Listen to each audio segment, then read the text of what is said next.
અમે આ કરીએ તે કરીએ, પણ હજી અમે ન્યા છીએ. તો કદાચ એ સંકલ્પ નહીં કર્યો હોય, કદાચ કોઈ ભૂદેવીને સંકલ્પ નહીં કરાવ્યો હોય. નાની બાળાઓ હમણાં આપણો શ્રાવણ માસ ગયો, હજી તો ઉમીર સામે હાલતી થઈ હોય ને હાલીને જાતી હોય તો મોરાકાત કરે, ફૂલકાજરીના વ્રત કરે, જયા પાર્વતીના વ્રત કરે, દિવાસા જેવા વ્રતો કરો, અનેક પ્રકારના વ્રત કરો, પણ વ્રત પાછા તમે સંકલ્પ ન કરે દેવાલયમાં. પણ તમે આપણામાં કહેવત છે ને, માયગા વગર માં પણ ન પીરસે. ભગવાન પાસે, ભગવતી પાસે તમારા જેવા કરોડો લોકો જાય છે રોજ માટે. કેટલા કરોડો લોકો જાય ને. આપણા ગંગેશ્વર મહાદેવ છે, ત્યાં હજારો માણસો આવે છે ને. તો ભગવાન પાસે, ભગવતી પાસે કરોડો લોકો જાય છે. કરોડો લોકોની વાત ત્યાં પહોંચાડવા માટે પણ કઈક હોવું જોઈએ ને. એટલે મેં જે દીપક ઉપર પુસ્તક લખ્યું છે, જ્યોતમ જ્યોતમ પરાગત્ય જ્યોત નામ સમર્પિતમ પૃથ્વી લોકે ચ કર્મ સાક્ષી દીપક ઇતિ ફલમ પ્રાપ્યતામ. દીવા વગર જો તમે પૂજા પાઠ કરો તો એ ભગવાનને સંભળાતી જ નથી. એટલે તો પૂજા કર્મ કરવાનું અહીંયા પણ એક વાત આવી, એટલે પાછી આ વાત થોડીક લીધેલી છે. એના દેવી ભાગવતમાં કટકા જાય છે બધા. તમારે વિચારવાનું ક્યાંથી મૂક્યું તું મેં. હું ક્યાંય ચૂક નહીં કરું. કદાચ તમને સમજાવવા માટે એક શબ્દ પાછો બોલી તો ચૂકી નહીં જાઉં. એકય શબ્દ મેં તો એવો ધ્યેય રાખ્યો છે કે એકય ચરિત્ર ભૂલી નહીં. દરેક ચરિત્ર હું તમારી સામે કહી દઈશ. ભગવતીના એકય ચરિત્રને બાકી નહીં રાખી. પણ લેશ માત્ર તો હું સ્પર્શ કરીશ અને કરીશ જ. અહીંયા વાત એ આવે છે કે ચૂકી જાય છે પ્રમોદ ઋષિ. હવે ક્યાં ધ્યાન દીધું? એટલે મેં એમ કહું છું કે ગૌણ ન થવું જોઈએ, મુખ્ય વિષય ગૌણ ન બનવો જોઈએ. યજ્ઞ કર્મ કરો, આ કથા કરો, તમે બહુ મોટું આલિશાન વ્યવસ્થા તમે કરો. મીનાબેન ને નરોત્તમભાઈ ને આવી બેસો કે ત્યાં તમારી સેવા આવકારમાં રહેવું. ને જો તમે કોઈક આવો ને આવકારે નહીં તો કે જતો મોટી થઈ ગઈ, લંડન રહેવા ગઈ, તે તો નહીં, અમને બોલાવી ગઈ. એટલે બોલાવવા, એટલે પાણી આપ્યું, ચા આપ્યું. અમારે ત્યાં ચા ના કેટલા ચાલુ હોય, રાતે 2:30 વાગે ચાનો કેટલો ચાલુ જ હોય. બરાબર. અત્યારે અમારે લાઈવ ગરબી આવે અમારા ગામની, તમે જોજો ચાનો કેટલો ચાલુ જ છે, ચાનો કેટલો ચાલુ જ હોય. એટલે તો કઈ મુખ્ય વિષય ગોળ બની જાય, તમારી સેવામાં લાગી જાય. અમારે એક યજમાન છે, કાલે પડીના 3 ફોન આવ્યા, દાદા તમારી લાઈવ નથી આવતી, એટલે અમે આજ લાઈવ કરી દીધી અને લાઈવ જાગૃતિ. એ યજમાન અહીંથી અંકલેશ્વરમાં અમને એકલાને સત્યનારાયણની કથા કરવા બોલાવે.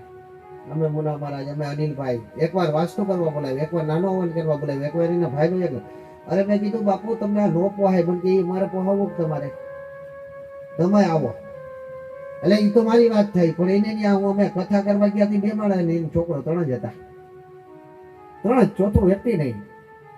એટલે અમે થોડાક દ્વિધામાં આવી ગયા. પણ એ કે તમે બોલ્યા હતા ને ગોળ ન થવું જોઈએ, જોઈ કે કોકને વગર કાકા વગર ભાઈ હતો બાજુમાં, એને બોલાવીએ તો પણ ગોળ થઈ જાય. કે ગોળ ન થવું જોઈએ. મુખ્ય વિષય અમારો સત્યનારાયણની કથા સાંભળવાની છે, મુખ્ય વિષય અમારો વાસુદેવનું પૂજન કરવાનું છે, મુખ્ય વિષય અમારી દુર્ગાનું પૂજન કરવાનો છે.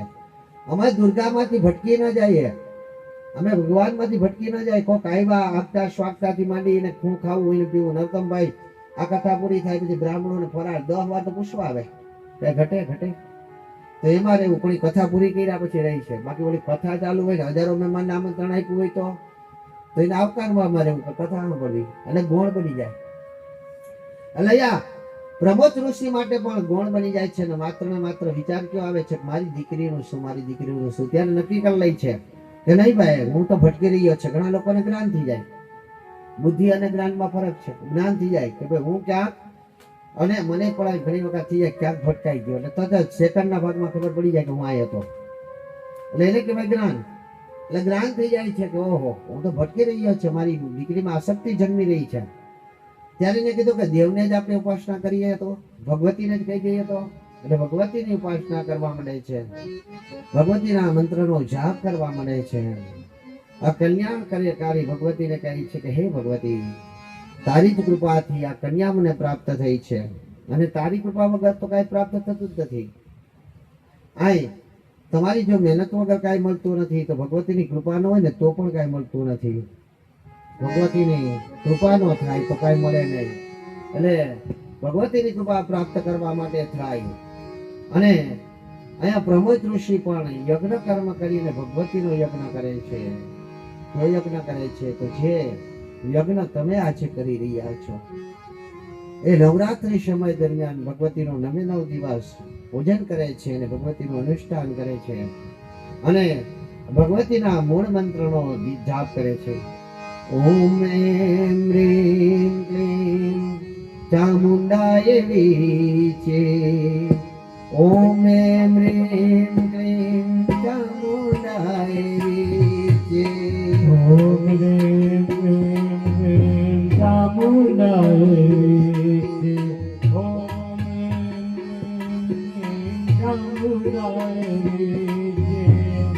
ઓમ એમ રીમ ક્લીમ ચામુંડાય વીચે. ઓમ એમ રીમ ક્લીમ ચામુંડાય વીચે. ઓમ એમ રીમ ક્લીમ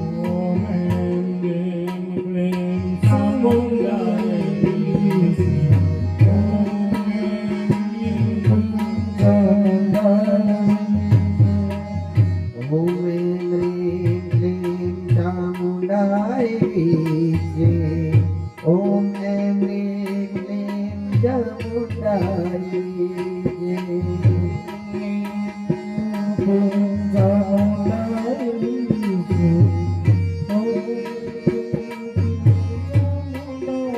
ભગવતીની આરાધના કરે છે કે હે ભગવતી પ્રસન્ન થાઓ, પ્રસન્ન થાઓ.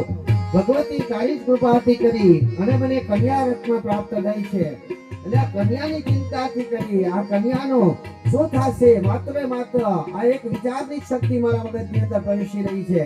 ને હે ભગવતી જેના કારણે હું મારા યજ્ઞ કાર્યમાંથી ભટકી રહ્યો છું. વારે ઘડી એક જ શબ્દ બોલે છે કે હું ક્યાંથી ભટકી રહ્યો છું, તો હું મારા યજ્ઞ કાર્યની અંદરથી ભટકી રહ્યો છું. એટલે ભગવતી તેની પર પ્રસન્ન થાય છે. નવરાત્રિ પૂર્ણ થતા ભગવતી પ્રસન્ન થાય છે અને જે દશાંશ તર્પણ માર્જન કરવાની વાત આવે છે. ભગવતીનું પ્રમથ ઋષિ પણ પરિપૂર્ણ રીતે યજ્ઞ કર્મ કરે છે. અહીંયા જે તમે અનુષ્ઠાન કરો એ અનુષ્ઠાન કરો, તમે ખાલી એક મંત્રનો જાપ કરતા હોય, તમે એક માળા કરતા હોય, તમે અખંડ જ્યોત રાખતા હોય. અમારા ગામની અંદર 42 યજ્ઞ થાય આ કર્મની અંદર. અત્યારે નવરાત્રિ સમયની ગણિયાની તો 42 ની અંદરથી લગભગ યજ્ઞ 7મ 8મ 9મ અને દશેરામાં થાય છે. એટલે આપણે એક દિવસ આપણે દાદાને વાત કરી હતી કે અમે 8મા નોરતાની જે વાત છે એ એક સમય બદલાવશું. એક સમય આપણો બપોર પછીનો રહેશે, કારણ કે એ યજ્ઞમાં અમારે જવું જ પડશે. આટલા બધા યજ્ઞો કોઈ એક વ્યક્તિ ક્યાંથી કરી શકે. એટલે ને બધાની અપેક્ષા પણ એવી હોય કે અજય અદા હોય તો સારું.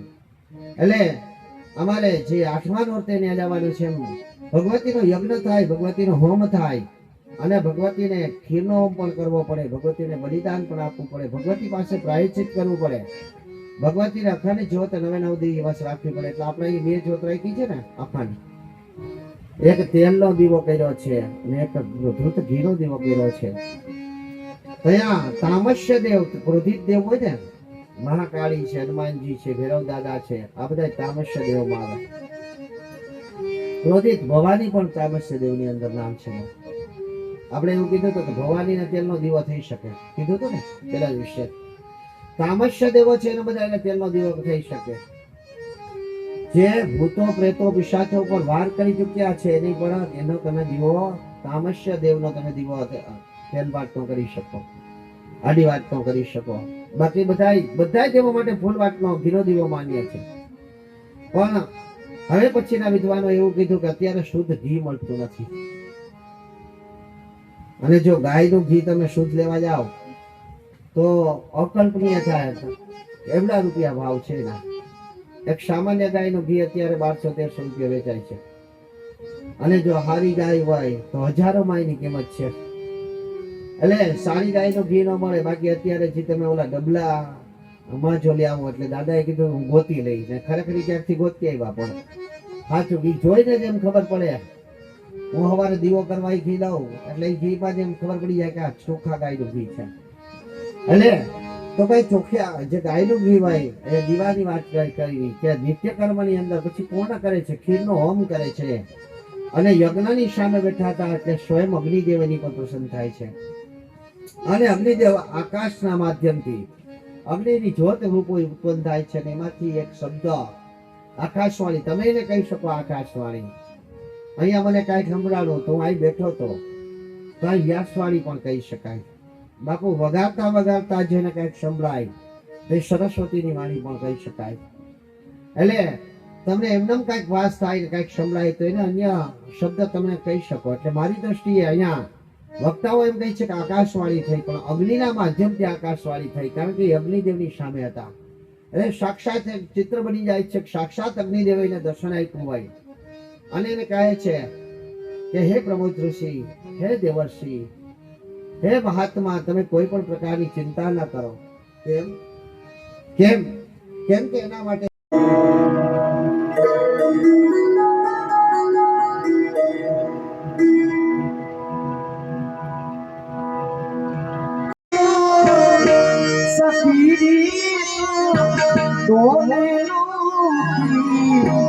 દીપ જલી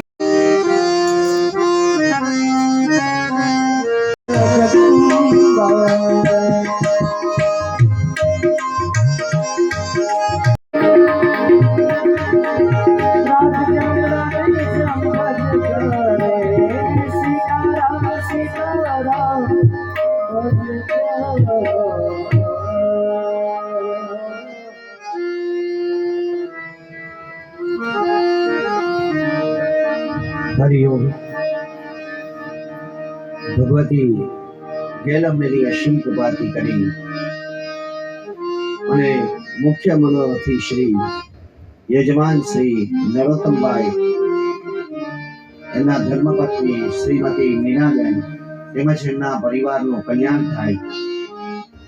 માં ભગવતી નવદુર્ગા તેની ઉપર સદાને માટે કૃપા વર્ષાવતી રહે એવી શુભ અપેક્ષાથી કરી અને ભગવતીને પ્રસન્ન કરવાના જે માહ ગણાય છે એ માહમાં પણ જે ભગવતીને પ્રસન્ન કરવાના મહાદિવસો ગણાય છે એ મહાદિવસોની અંદર શારદીય નવરાત્રી સમય દરમિયાન આજે ચોથા દિવસે ભગવતીનું જે દેવી ભાગવત જ્ઞાન યજ્ઞ થઈ રહ્યો છે, નવારણ પારાયણ યજ્ઞ થઈ રહ્યો છે, એમની અંદર આજ ચોથા દિવસે આપણે જ્યાંથી કથાનો વિરામ લીધો હતો ત્યાંથી જ કથાનો આગળનો દોર ચાલુ કરીશું. તો પ્રથમ મંગલાચરણ કર્યું છે. નમોસ્તુ તે વ્યાસ વિશાલ બુદ્ધિ ભૂલા વિંદાયત પાત્ર નેત્રા येना त्वया भारत तेन पूर्णा प्रजावलितो मृणमयी प्रदीपा प्रजावलितो मृणमयी प्रदीपा वक्रतुण्ड महाकाय सूर्यकोटि समप्रभ निर्विघ्नं कुरु मे देव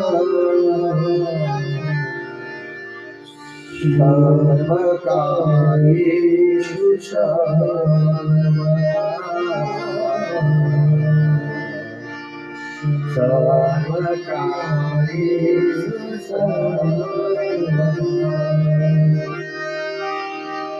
सर्वमङ्गल माङ्गल्ये शिवे सर्वज्ञशायिनी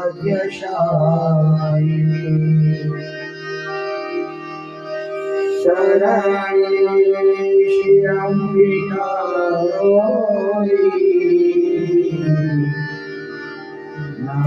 नारायणी नमोस्तुते नारायणी नमोस्तुते या देवी सर्वभूतेषु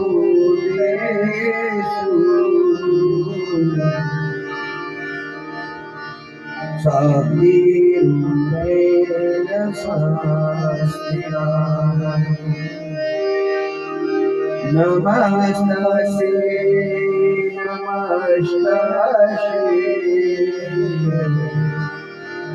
नमस्तस्यै नमो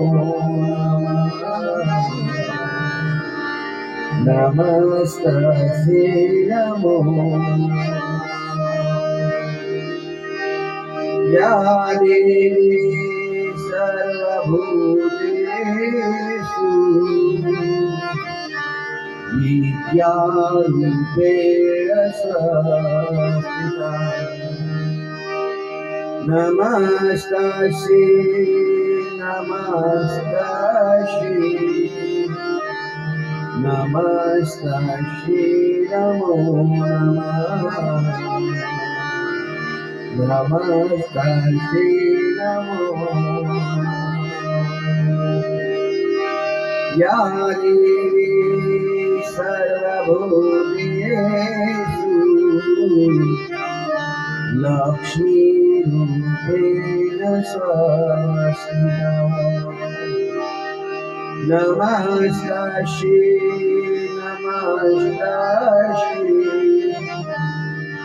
नमस्तस्यै नमो नमस्तस्यै नमो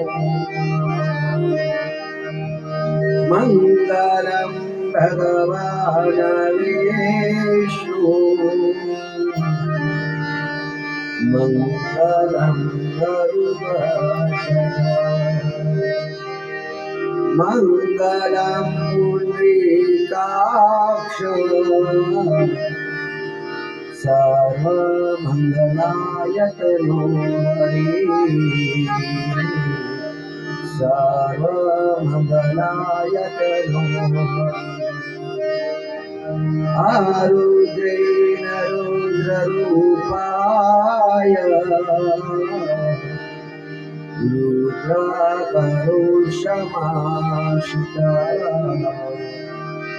रुद्रं नाम श्वरेता रुद्राकार्य शशिदता रुद्रं कार्य शशिदता जय अम्बे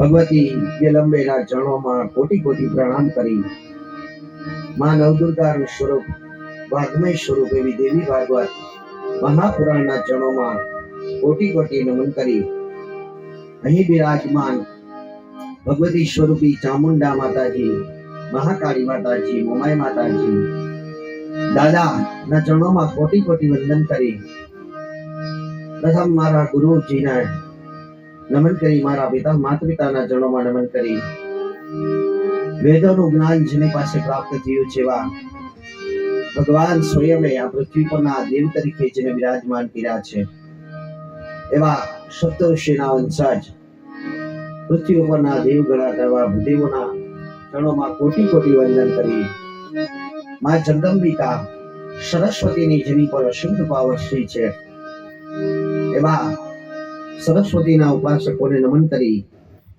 आज सर्व श्रोतागणोना हृदयनी अंदर वसनार भाव जन्मे जय रूपी महाश्रोताने वंदन करी मां भगवतीना आपणे गुणगान गावा जई रह्या छे त्यारे प्रथम ज मां भगवती सरस्वतीने विनंती करीने कहूं छुं के हे मां भगवती मारी वाणीने तू ज अलंकित करजे हे भगवती मारा मुखमांथी एवा शब्दोनो उच्चार करावजे जे मारा यजमानનું કલ્યાણ કરતા હોય એમ કહી પેલા ભગવતીના ચરણે જશું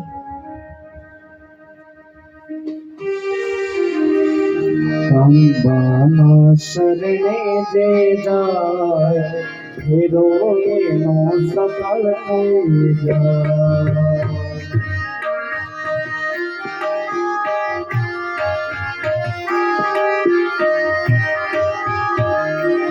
મારી અંબાના શરણે જે જાય ફેરો એનો સફળ થઈ જાય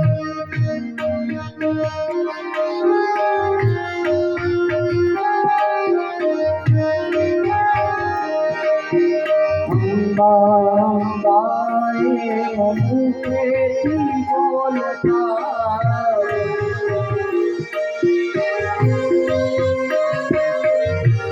અંબા અંબાએ મુખેથી બોલતા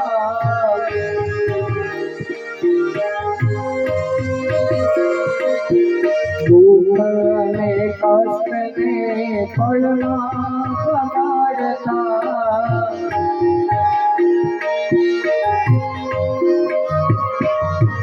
દુઃખ અને કષ્ટને પળમાં ભગાડતા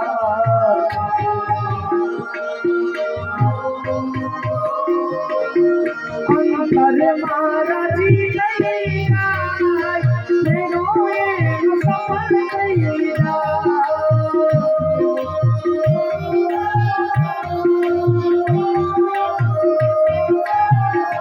મારી અંબાના ચરણે મેરો સફળ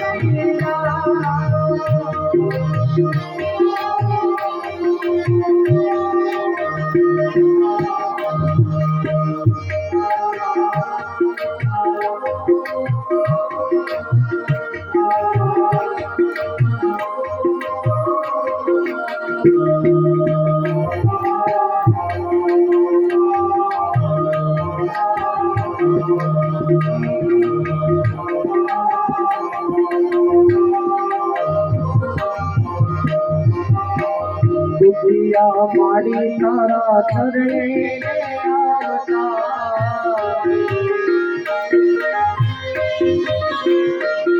દુનિયા મારી તારા ચરણે આવતા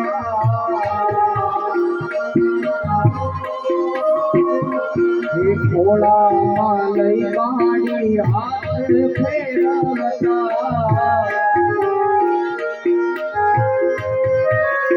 મારી ખોળામાં લઈને હાથ ફેરવતા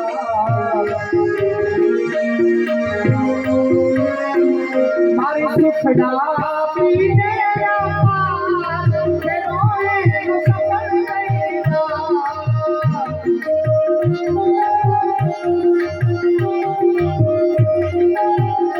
મારી સુખડા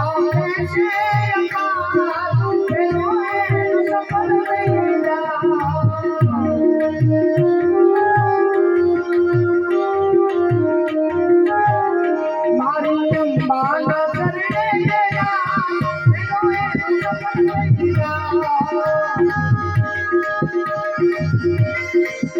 મારી અંબાના ચરણે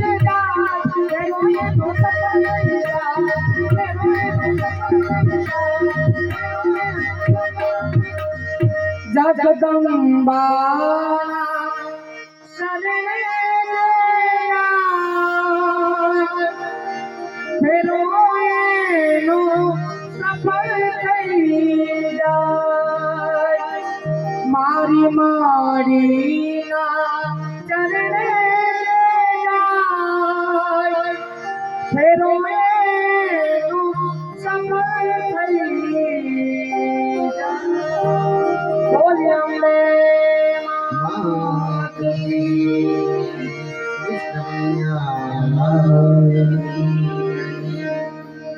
समस्त नाम देवी देवताओं जय समस्त स्थानिक देवी देवताओं जय ओम नमः पार्वती पतये हर हर महादेव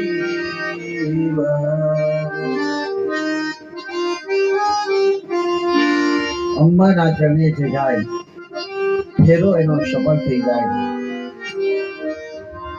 યજમાન શ્રી નરોત્તમભાઈ અને એમના પરિવારનું કલ્યાણ થાય એનો ફેરો સફળ થઈ જાય એની સાથે સાથે જે કોઈ શ્રોતાગણો માં ભગવતીનું ગુણગાનને સાંભળે છે આપણી જે પંચેન્દ્રિયો છે મહાન પુણ્ય પ્રાપ્ત કરવા માટેની શાસ્ત્રો અનુસાર પાંચેન્દ્રિયો છે આ પંચેન્દ્રિયોની અંદર આંખો છે કાન છે જીભ છે આ પંચેન્દ્રિયોથી જે પણ ભગવતીનું ગુણગાન સાંભળી શકાય ગાઈ શકાય જોઈ શકાય, ભગવતીના દર્શન કરી શકાય, એ મહાન પુણ્ય પ્રાપ્ત કરવાની ઇન્દ્રિયો છે.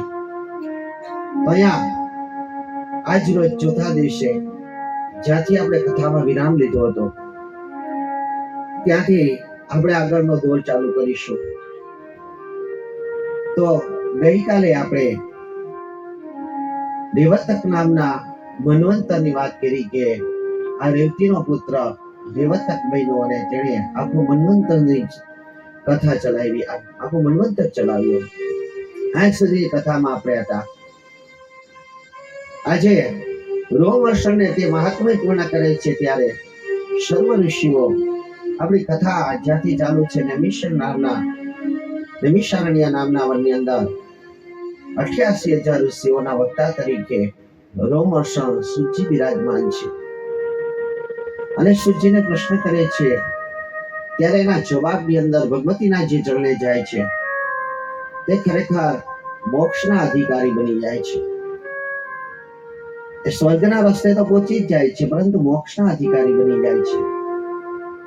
આમ કહેતા રોમહર્ષણ કહે છે કે તમારા મનની અંદર જે કઈ પ્રશ્ન હોય એ પ્રશ્ન હું તમને કહું, એનો જવાબ યોગ્ય ઉકેલ અવશ્ય આપીશ.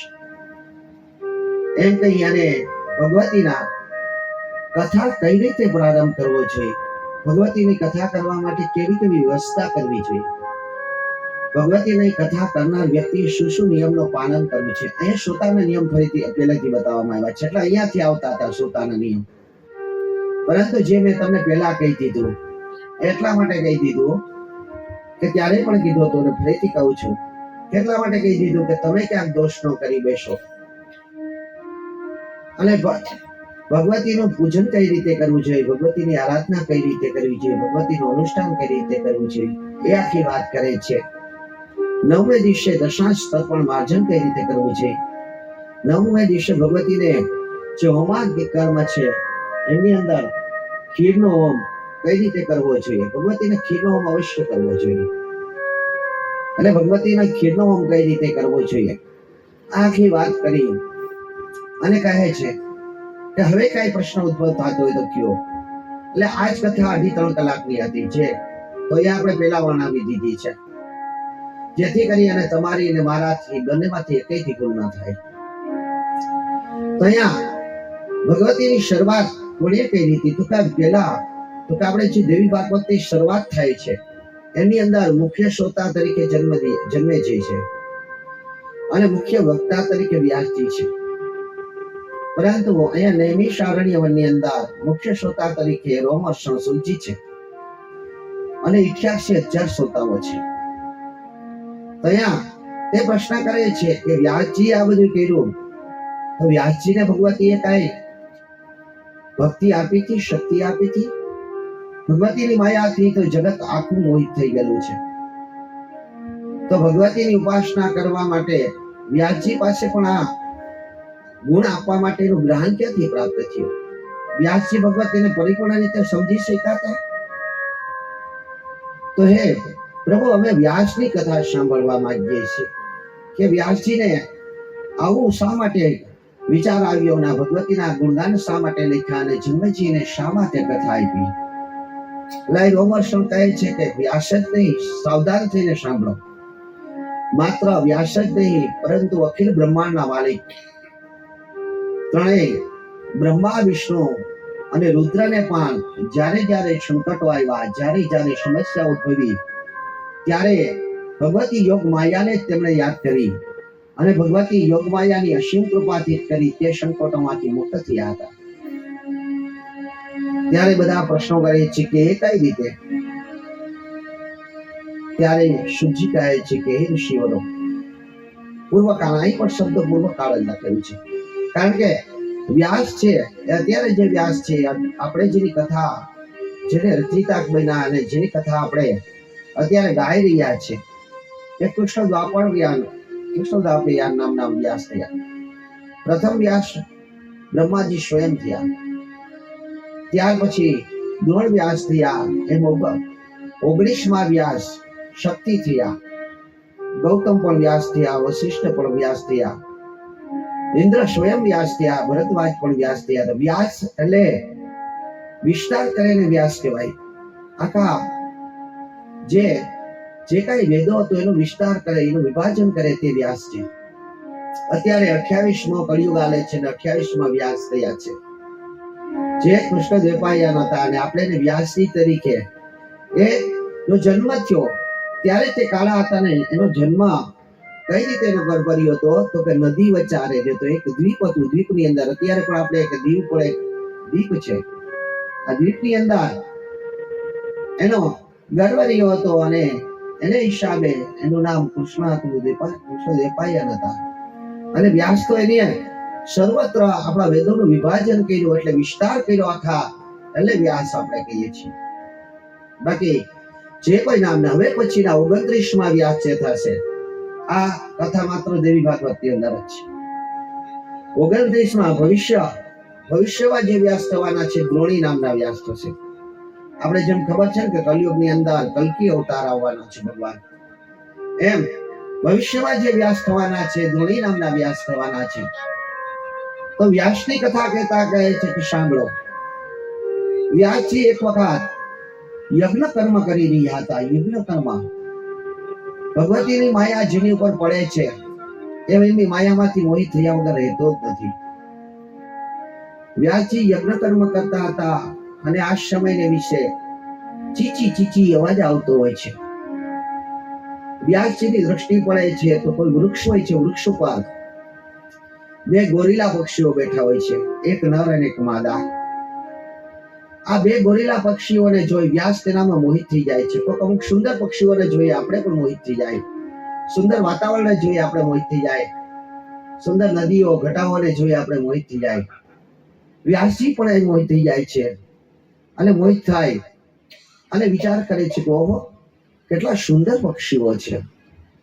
આ સુંદર પક્ષીઓને જોઈ અને વ્યાસજીના મનની અંદર કાંઈક ને કાંઈક ઉત્પન્ન થવા માંડે છે. થોડી વાર જોઈએ છે તેનો અવાજ, એનો કલરવ, સવારના કોયલ બોલતી હોય, સવારમાં અમુક પક્ષીઓ વહેલા પ્રાતઃકાળને વિશે બોલતા હોય, ખૂબ જ સુંદર અવાજ હોય. આ અવાજ સાંભળીને આપણો મન ખૂબ જ પ્રફુલ્લિત થઈ જતું હોય, જાણે કે આપણે પુષ્પના બગીચામાં ફરી રહ્યા હોય એવું લાગવા માંડે. વ્યાસજીનું મન પ્રફુલ્લિત થઈ જાય છે અને વિચાર કરે છે કેટલા સુંદર પક્ષીઓ છે. અને જે નર અને માદા એકબીજાની ચાંચમાં ચાંચ આપતા હતા, કેટલો સુંદર પ્રેમ કરે છે. અને થોડાક દિવસો જાય છે ત્યારે એ માદા હોય છે તે નાના બચ્ચાઓને ઈંડાને જન્મ આપે છે. એને જન્મ આપતા જ હોય અને વ્યાસજી બીજા વિચારની અંદર રહ્યા જાય છે, એની માયામાં મોહિત થાય છે. એની માયામાં મોહિત થતા થતા એમાં ધીરે ધીરે કરી અને એના વિચારો હોય છે કે આ કઈ રીતે જન્મ્યો છે, આ એક સ્ત્રી અને પુરુષનો ગુણ છે ને, આ નર છે આ માદા છે. એ વિચાર કરે છે કે આ નર છે આ માદા છે. આપણે પણ ઘણી વખત જોઈએ કોઈ પક્ષીઓને તો એની ઓળખાણ માટે કહે કે આવું હોય તો એ નર છે, આવું હોય તો એ માદા છે, આ કાગડો છે આ કાગડી છે, આ કબૂતર છે આ કબૂતરી છે, આ ચકલી છે આ ચકલો છે. વ્યાસજી પણ આવો જ વિચાર કરે છે કે આ નર છે આ માદા છે, આને આ ઈંડાઓને જન્મ આપ્યો છે, આ ઈંડાઓ કઈ રીતે પોષિત થશે, એવા વિચારમાં વયા જાય છે. ઈંડાઓમાંથી આ પક્ષીઓ કઈ રીતે બહાર આવશે. વ્યાસજી પોતાનું કર્મ ભૂલી જાય છે, યજ્ઞ કર્મ કરતા હતા. એ યજ્ઞ કર્મ ભૂલી અને કહેવામાં લાગી જાય છે કે ઈંડા કઈ રીતે પોષિત થશે. ધીરે ધીરે ચકલીની હૂંફ મળે છે અને હૂંફ મળતા એમાંથી બચ્ચાઓ બહાર આવે છે. આ બચ્ચા પણ કેટલા સુંદર હતા. આ સુંદર બચ્ચાઓને જોઈ અને વ્યાસજીના મનની અંદર સંદેશ જન્મે છે, મન એક તરફ વયું જાય છે કે ઓહો કેટલા સુંદર બચ્ચા છે, મારે ત્યાં આવા બચ્ચા હોય તો. તરત જ વિચાર આવે છે કે બચ્ચા જો પ્રાપ્ત કરવા હોય, બાળકને પ્રાપ્ત કરવું હોય તો મારે પણ પત્નીની જરૂર પડે. પરંતુ ના, મારે પત્ની પ્રાપ્ત નથી કરવી, કારણ કે પત્ની જો પ્રાપ્ત કરવું તો હું સંસારની માયામાં મોહિત થઈ જાઉં. કોઈ સાથે લોખંડમાં તમે કોઈને બાંધી દો તેમાંથી મુક્ત થવું શક્ય છે, કોઈ મોટા લાકડાઓ સાથે તમને કોઈ બાંધી દે તેમાંથી મુક્ત થવું શક્ય છે. પરંતુ અહીંયા જો કોઈ સ્ત્રી સાથે કોઈ પુરુષ બંધાઈ જાય તે પુરુષ પાછો મુક્ત થઈ શકતો નથી. એની માયામાં ને માયામાં મોહિત થતો જાય છે. પત્ની માટે જે કાંઈ જરૂરિયાત વસ્તુ હોય એ લેવાનો પ્રયત્ન કરે છે, જે માંગે આજે આ વસ્તુ નથી, આજે ચટણી નથી, હળદર નથી, મીઠું નથી, વોશિંગ મશીનમાં. એટલે એસી સહિત જે કઈ માંગણી કરે એ આપવી પડે. એટલે વ્યાસજીના મનની અંદર આવા વિચાર આવે કે જો પત્નીના મોહમાં વયો ગયો તો પત્નીના મોહમાં વયો ગયો તો પત્ની જે કાંઈ ડિમાન્ડ કરશે એ મારે પૂર્ણ કરવી પડશે, એની માંગોને પૂર્ણ કરવી પડશે. ના ના, મારે લગ્ન નથી કરવા. આવા વિચાર કરે છે. ત્યારે એ ચકલો અને ચકલી જે કાંઈ દાણા ચણ્યાવે છે એ બચ્ચાના મુખની અંદર આપે છે. બચ્ચા મુખમાં જે કાંઈ ભોજન આપે, આપણે નાના બાળકો હોય માના સ્તનપાન કરે ત્યાર પછી એના મુખની અંદર આપણે ચમચીથી જે કાંઈ દૂધ વગેરે એનો પૌષ્ટિક ખોરાક અર્પણ કરીએ છીએ. એવી જ રીતે આ ચકલો ને ચકલી બચ્ચાઓને આપે છે. ત્યારે એમ થાય છે કે ઓહો, આ શા માટે આને આવું કરી રહ્યા છે? ત્યારે એને એક જાતની ફરીથી એક વિચાર આવે છે કે આ સંતાનો એના માટે કઈ કરવા માટે હશે. આ સંતાનોને આ ચકલાએ જન્મ આપ્યો એટલી પાછળનું કઈક કારણ હશે. કારણ કે કદાચ આ ભવિષ્યની અંદર આ ચકલાનો વારસો સંભાળશે. ફરીથી જ્ઞાનને આવી જાય છે તો કે મારો વારસો કોણ સંભાળશે? મેં આ વેદોનું વિભાજન કરી નાખ્યું, મેં એટલા પુરાણો રચી નાખ્યા, પરંતુ મારે તો કોકના ભરોસે જવું ને, કે કોઈ મારા વારસાને સંભાળે ન સંભાળે, પરંતુ જો મારે ત્યાં પુત્ર હોય તો મારે એને જ હું જ્ઞાન આપી દઉં. અને મારો પુત્ર જ જો આ જગ્યા પર બેસી જાય, બધાય માતા પિતાની એક ઈચ્છા હોય, ખાસ કરીને પિતાની, કે મારો પુત્ર મારી રાજગાદી પર બેસે, મારો પુત્ર મારા ઘરને સંભાળે. જે પણ આપણે પદ ઉપર હોઈએ એ પદને મારો પુત્ર સંભાળે, સારા પદ ઉપર હોઈએ તો એ મારા પુત્ર જ એને સંભાળે એવી અપેક્ષા હોય છે. મારો પુત્ર પણ ખાલી 5 વર્ષનો હતો ત્યારથી મંત્ર બોલતા શીખી ગયો છે. નરકુરભાઈ તેને મળી પણ લીધા, ઘણા યજ્ઞો જોઈના. અત્યારે 10 વર્ષનો છે, પરંતુ નાના એવા હવન તો એકલો કરાવી દે. આ નવરાત્રીમાં નવદુર્ગા હવન આવે એક કરતો જાય. અને તો કે એને મેં ક્યારેય એક શબ્દ શીખવાયું નથી, પરંતુ એની જ્ઞાન એમના પિતા જે કર્મ કરે છે કર્મની અંદર સાથે જોડાઈ જાય તો એ જ્ઞાની બની જાય છે. આ બધા જે સ્થાપન કર્યા ને ગૌતમ બાપા, એ તમને તો કદાચ જોયું હશે, એકલો કરી દે સ્થાપન કરેલા છે. ક્યાંથી કઈ પૂજા આવે એને બધો ખ્યાલ છે. મંત્ર એક હજી તો એને પાઠશાળાની તો બહુ વાર છે, શીખવાયું જ નથી. તો જે મારી પણ એવી જ અપેક્ષા હતી ને પ્રાપ્ત કરવા સમયે કે મારા વારસાને સંભાળે એવું સંતાન મારે જોઈએ છે. કઈ વ્યાજથી એવું થાય છે કે મારા વારસાને સંભાળે એવું સંતાન મારે જોઈએ છે. અને માયા લાગી જાય છે. અને ભગવતીની માયા તો અજબ છે. ગજબ છે આ માયા, અજબ જગત સે ઉદાસે ન પાયા, અજબ જગત સે ઉદાએ ન પાયા, વધુ જન્મ વાસતા માયા, વધુ જન્મ વાસતા માયા,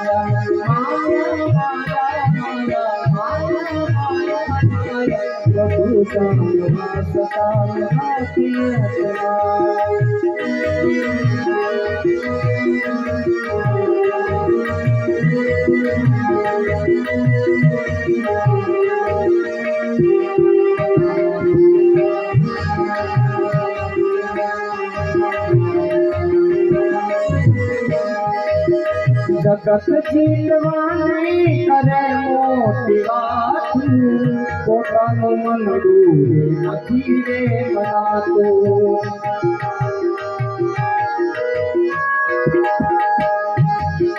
જગત જીતવાને કરે મોટી વાત, પોતાનું મન ડૂબે નથી રે મનાતું.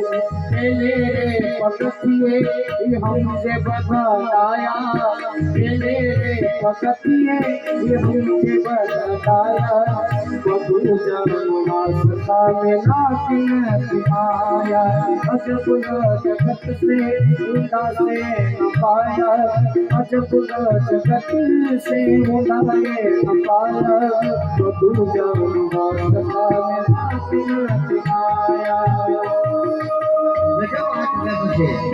ઊંડાઈના પાયા, કેટલું મોટું જગત છે ને કોઈ ઓળખી શક્યો અત્યાર સુધી? આ પ્રકૃતિના વિસ્તારને કોઈ ઓળખી શક્યો ક્યારેય કોઈ વખત ઓળખી શકતું નથી. એટલે ખૂબ જ ઊંડાઈના પાયા છે, પાતાળ લોકથી પણ નીચે છે.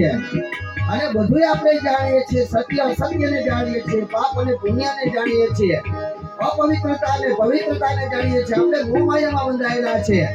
આપણે ખબર જ છે કે આ મારું સંતાન છે, કાલે બીજાનું સંતાન હતું, આજે આ મારી માં છે, કાલે બીજાની માં હતી, આજે મારો પિતા છે, એ કાલે બીજાનો પિતા હતો, આજે મારા બંધુ વર્ગ, મારા મિત્રો છે, મારા પરિવાર છે, એ કાલે બીજા કોકનો હતો. આ બધું તો અહીંયા જન્મ ત્યારે હું એકલો આવ્યો હતો અને મરીશ ત્યારે પણ એકલો જ જવાનો છું. અહીંયા જ હતું, અહીંથી જ મને પ્રાપ્ત થયું, અહીં જોડી જવાનું છે. પરંતુ આ તો ભગવતીની માયા છે. ભગવતીની માયાને ક્યારેય કોઈ મૂકી નથી શકતું. એમ ત્યારથી પણ આ ભગવતીની માયાથી મોહિત થાય છે. સમય આવે સુખનો જગત હાથ જોડે, અંધારામાં પડશાય મન સાથ છોડે. સમય આવે સુખનો જગત હાથ જોડે, અંધારામાં પડશાય મન સાથ છોડે. સમય આવે સુખનો अरे वक्त आवे वसमो दे मनाया, वक्त आवे वसमो दे मनाया, मधुर अजब जगत से उड़ाए न पाया, जगत से उड़ासे न पाया, मधुर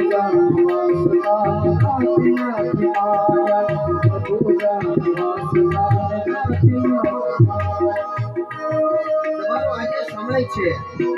આજે તમારી પાસે પૈસો છે, આજે તમારી પાસે પ્રતિષ્ઠા છે, આજે તમારી પાસે યશ છે, કોઈ સારું પદ છે. અરે સમય પડી ત્યારે લોકો તમારી આગળ પાછળ દોડશે, લોકો તમને માન આપશે, સન્માન આપશે, તમારી પ્રતિષ્ઠા કરશે, તમારી આજ્ઞાનું પાલન કરશે, તમારો આદેશ હશે ને શિરોમાન્ય રાખશે, અને જે કાંઈ કહેશો તમારા બોલા બોલ જોઈ દેશે. પરંતુ જ્યારે તમારો સમય પતી જશે ત્યારે તમારા પરિવારના સભ્યો પણ તમારાથી દૂર થઈ જશે. એટલે આ બધી માયા તો ભગવતીની છે. ત્યારથી પડેલી માયાને જાણતા નથી અને એમાં મોહિત થાય છે. शेर के सवा शेर कभी था जो आबू बसे आशेर था जो कोई शेर के सवा शेर कभी था जो आबू बसे आशेर था जो रजिया ये राखी बन जो तमे भवाया, रजिया ये राखी बन जो भवाया, मधुरा माया माया माया जब जगत से ढूंढाए न पाया, मधुरा मोती नदी माया,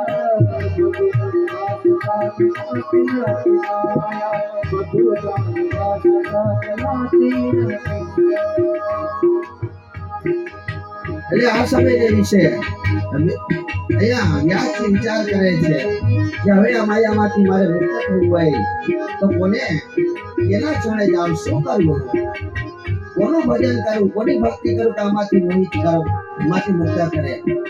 ત્યારે જો તમારે માયાઓની મૂકવી હોય તો યોગ માયાના ચરણે જવું જોઈએ, યોગ માયાના ચરણે જવું જોઈએ, ભગવતી નવદુર્ગા બેલ અંબિકાના ચરણે જવું જોઈએ.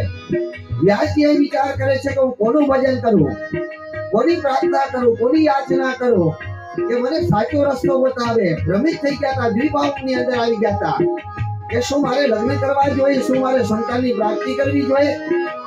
અહીંયા વ્યાસજીના મનમાં વિચાર આવે છે કે હું સ્ત્રીને પ્રાપ્ત કર્યા વગર સંતાનની પ્રાપ્તિ કરી શકું કે ના કરી શકું. તેના માટે મારે કોનું તપ કરવું, બ્રહ્માનું કરું, વિષ્ણુનું કરું, રુદ્રનું કરું, ઇન્દ્રનું કરું, સૂર્યનું કરું, વરુણનું કરું, અગ્નિદેવનું કરું, કોનું કરું. આવી માયામાં વિચાર કરવા લાગે છે. બધું જાણવા માયા અજબ જગત સે ઉડાસે પાયા, અજબ જગત સે ઉડાએ પાયા, બધું જાણવા માયા, બધું જાણવા માયા, બધું જાણવા બધું જાણવા છતાં કોઈની તમારી કે મારી કોઈની પણ માયા ક્યાં ફેલાડી. આજે નાની એવી સંપત્તિ હોય તો કે આ થોડીક સંપત્તિ વધી જાય, કરોડપતિ બની જાય તો કે અબજોપતિ બની જાય, અબજોપતિ બની જાય એમ તો કે હજી થોડા રૂપિયા 10-12 કંપનીઓ થઈ જાય. પૈસાના મોહમાં છે, સંતાનોના મોહમાં છે. લગ્ન થઈ જાય મારા છોકરા લગ્ન થઈ જાય તો એને ઘરે છોકરાનો જન્મ થઈ જાય. એટલે સંન્યાસ આશ્રમમાં કોઈ જવા તૈયાર જ નથી. સંન્યાસનો અર્થ એવો નથી કે તમે સંસારને મૂકી દો, તમે પતિ પત્ની અલગ થઈ જાઓ, કે ગિરનારમાં જઈને ભૂગુતો લગાડીને બાબા બનીને રખડો. સાધુ તો નથી બની શકતા, સંત બની નથી શકતા. સંત બને છે કોક. અહીંયા સંન્યાસી બનવાનો અર્થ એ છે કે તમે સર્વત્ર જે માયા તમારી સામે છે માયામાંથી મુક્ત રહો. ભોજનિયમ અર્પિતા ભોજનિયમ ગ્રહણ. ભોજન અર્પિત કરી કોકને ખવડાવીને ખાઓ, ખવડાવીને ખાવામાં ખુશી રહો. એને ખરેખર સંન્યાસી કહેવાય. અને તમે કોક સામેવાળો તમારી અપેક્ષાથી આવ્યા છે અને એ જો તમારાથી તૃપ્ત ન થાય તો તમારો સર્વત્ર ધર્મ કર્મ નકામો છે. આવો વિચાર તમારા મનની અંદર આવી જાય. જે વિચાર મીનાબેન અને નરોત્તમભાઈ ના મગજની અંદર છે. અમે કદાચ 9 દી પૂરા કરીએ ને તો અહીંયા ફરાળ ખૂટે ને એટલું ફરાળ પડ્યું ત્યાં. નવે 9 દી પૂરા કરી નાખીએ તો પૂરું થાય એમ નથી બાપુ. કેટલી જાતના ફ્રૂટ છે, કયું ફ્રૂટ ખાવું, કયું મૂકી દેવું. એટલે ભોજનમાં પણ આટલા પ્રકારના બકાલા છે, કયું દાદા ગમે છે. અમને બધું ગમે પણ અમે તો એને મનમાં વિચાર આવે કે આ પેડા થાબડી છે તો એને એક જ નરોત્તમભાઈ તો એક જ વાતનો વિચાર કરે છે, તૃપ્ત થાય છે કે નહીં, મારા ભૂદેવો તૃપ્ત થાય છે કે નહીં, મારા ભૂદેવો તૃપ્ત થાય છે કે નહીં. મારી દ્રષ્ટિએ અને છેલ્લે હું લગ્નની એક વિધિ સમજાવું છું, એમાં બોલું છું કહીએ આશ્રમ ગચ્છતઃ. બાલ્યાવસ્થામાંથી ગયા પછી તમારે યુવાવસ્થામાં આવો અને પછી સંસારનો આશ્રમ જે સંસાર છે એને ભોગવો, પુત્ર આદિને પ્રાપ્ત કરો અને ત્યાર પછી તમારા દીકરાના ઘરે સંતાન થઈ જાય ત્યારે તમારે સંન્યાસ આશ્રમમાં આવી જવું જોઈએ. અને સંન્યાસ આશ્રમમાં ગયા પછી તો ભક્તિ તરફ જ વળવું જોઈએ. કોકને ભોજન કરાવીને ભોજન કરવું જોઈએ. સત્સંગ કરવો જોઈએ. સત્સંગનો અર્થ અહીં મેં સારી રીતે કીધું છે કે સત્સંગનો અર્થ એવો નથી કે તમે ઓલા વગાડવાના હું આવે હડતાલું કે ત્યાં ઢોલ નગારા વગાડતા હોય ત્યાં જઈને બેસી જાઓ ને પછી ત્યાં બેઠા ગમે તે વાતું કરો. એટલે સત્સંગ કરતો હોય એને પણ તમે વિક્ષેપ કરો એવું નહીં. આપણે ત્યાં 100% સત્સંગ થાય છે, 100%. મારી આ કથા એટલી કથાઓમાં હું તમને આજ પહેલી વખત એવું કહ્યું કે શ્રેષ્ઠ કથા જે 100% કથા સત્સંગ જેમને કહી શકાય એ થાય છે. કારણ કે આ ચોથા દિવસે એક શબ્દ મેં કોઈનો હાંડો નથી, કોઈને કઈ ડિસ્ટર્બ જ નહીં. કદાચ કઈ કામ હોય તો બારોબારથી જે માણસને કામ હોય એ કઈક ઈશારો કરે છે ને વયા જાય છે. એટલે તમારે અહીંયા વધારે આંખો ખુલ્લો રાખો છો. એટલે કારણ કે મેં તમને આગળ સમજાવી દીધું છે કે આંખોથી હું કઈક જોઈ લઉં તો મારું મગજ તરત એનું ગ્રહણ કરી લે. એટલે અહીંયા કથામાં મારે કથામાં ક્યાંય ભેદ ન પડે કે છેદ ન પડે એટલા માટે પણ એક જોયું છે કે તમે સત્સંગી છો. તમે બધા કોણ છો? સત્સંગી. તમારા વખાણ નથી કરતો. સત્સંગ એટલે સત્યનો સદુપયોગ. જે સત્યના સંગાતે ચાલે છે તે સત્સંગ છે. બાકી ક્યાંય ભજન કીર્તન થતા હોય, ધૂન થતી હોય ને ત્યાં બેઠા તાલીઓ પાડતા હોય ને પછી બીજી વાત કરી અને પાછા બોલો પડી બોલ્યા હોય ને જીતતા હોય ને મારી દ્રષ્ટિએ સત્સંગ નથી. માળા ફેરવતા ઓમ નમઃ શિવાય એટલે કેરા કેની કહો દાળ જોઈ લેજો તો આને સત્સંગ નો કહેવાય. એટલે સત્સંગ એટલે માત્ર સત્યના સંગાતે ચાલુ હોય ને સત્સંગ કહેવાય. એવી આચીનામની અંદર અનેક જાતની માયાઓ થાય છે. તો હવે તો કે ભક્તિ કરવી છે પણ ભક્તિ કરીને ભગવતીને પસંદ કરવું. પણ ભગવતીને કઈ રીતે પસંદ કરવી અંતે નિર્ણય પર આવે છે. ભગવતીને પસંદ કરવું કઈ રીતે પસંદ કરવું? કોઈ ગુરુ જ્ઞાન આપી દે તો ગુરુ જ્ઞાન આપી દે કે તમારે શું કરવું જોઈએ. જ્યાં સુધી તમને ગુરુ જ્ઞાન જ નથી, તમને એ ખબર નથી કે કેવો રસ્તો એથી જવું, તો ત્યાં સુધી તમે ભટકી જવાની સંભાવના રહી. એટલે જ લોકો અત્યારે બાકી પુસ્તકો થઈ ગયા છે. લગ્નની વિધિ કઈ રીતે કરવી, સત્યનારાયણની કથા કઈ રીતે કરવી, આ પણ આ દેવી ભાગવત આખો સામે પડ્યો. એમાં તમે વાંચી લો ને તમે પણ કરી શકો ને, પણ ના કરી શકો ને. હા દેવી ભાગવત બાપુ દેવી ભાગવત નો વક્તા ઓનલી વિપ્ર છે હો. દેવી ભાગવત અન્ય પુરાણની અંદર કોઈ વક્તા તરીકે રહી શકે, પરંતુ દેવી ભાગવત આમાં આવશે કે દેવી ભાગવત નો વક્તા વિપ્ર હોવો જોઈએ અને સંધ્યા પૂજા કરતો હોવો જોઈએ. બાકી અન્ય કોઈ પણ દેવી ભાગવત કથન ન કરી શકે. એટલે દેવી ભાગવત ની વાત આપણે આવી ગઈ તો અહીંયા વાત એમ છે કે દેવીને પ્રસન્ન કરું તો પણ એના માટે રસ્તો બતાવનાર તો કોઈ ગુરુ મળવા જોઈએ ને. અને વિચાર કરે છે કે કોને યાદ કરવું, અને ત્યારે એ જમાનાની અંદર તો યાદ કરો અને જે કોઈ જેને યાદ કર્યા હોય તમારી સમક્ષ આવ્યા હતા. એટલે એને વિચાર આવે છે કે સર્વ ભગવતી અને ભગવાન કૃષ્ણદેવ પાયા હતા. કોણ હતા? કૃષ્ણદેવ પાયા. તેની સામે કોણ હતા? ભગવાન. તો વિષ્ણુ હતા અને લક્ષ્મી.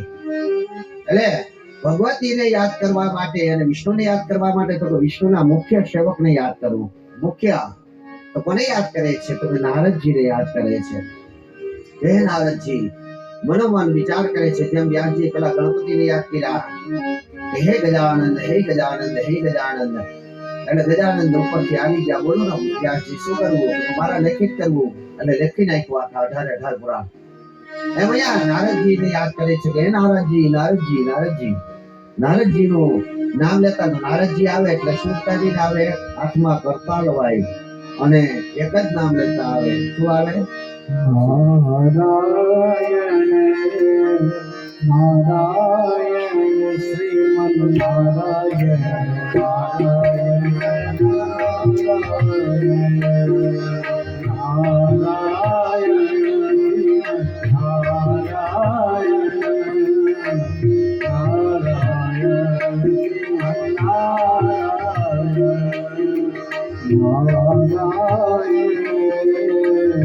નારાયણ શ્રીમન નારાયણ નારાયણ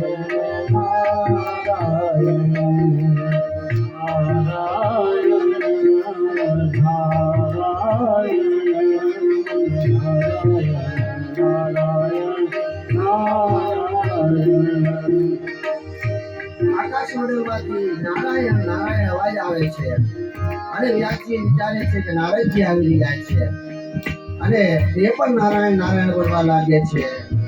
નારાયણ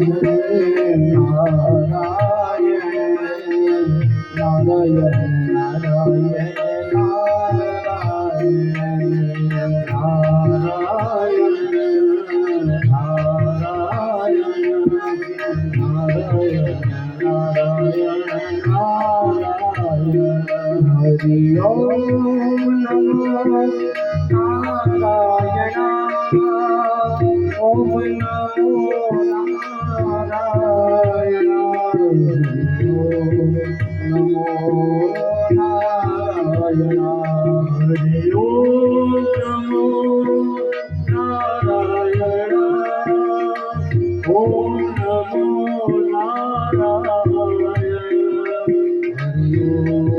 નમો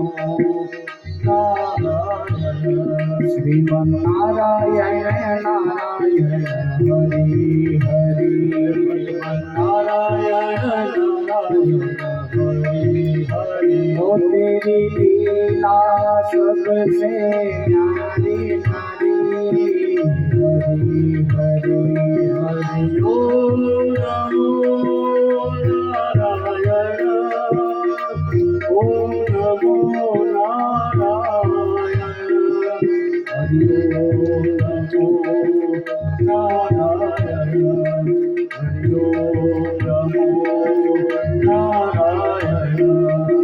કલયુગની અંદર પણ નારાયણનું નામ આજ મંગલકારી છે.